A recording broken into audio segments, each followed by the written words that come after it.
ஒரு காலத்தில் அர்ஜுனன் மிகப்பெரிய தவம் செய்து இந்திரனின் உலகமான சொர்க்கத்திற்கு சென்றார்.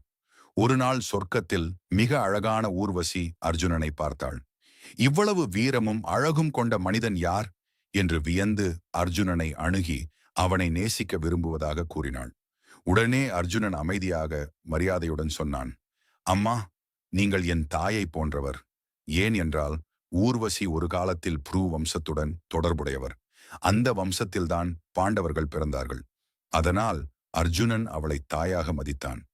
இந்த வார்த்தையை கேட்டதும் ஊர்வசி மிகவும் கோபமடைந்தாள். அவள் கூறினாள், என்னை அவமதித்தாய். அதனால் நீ ஒரு வருடம் கிளீபன் ஆகி, அதாவது பெண்மை உடையவனாக வாழ வேண்டும் என்று சாபம் வழங்கினாள். அந்த சாபத்தை கேட்டதும் அர்ஜுனன் அதிர்ச்சியடைந்தான். இது கூட இறைவன் கொடுத்த ஒரு சோதனை என்று கிருஷ்ணரை நினைத்துக் கொண்டான். பிறகு இந்திரன் அர்ஜுனனை அழைத்து கூறினார், மகனே, இந்த சாபம் உண்மையில் உனக்கு உதவும்.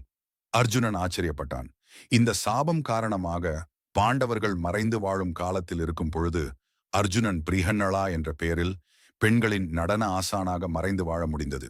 முடிவு, சில நேரங்களில் சாபம் போல தோன்றுவது கூட இறைவன் தரும் பாதுகாப்பாக இருக்கலாம் என்று கிருஷ்ணரை நினைத்து வணங்கினான்.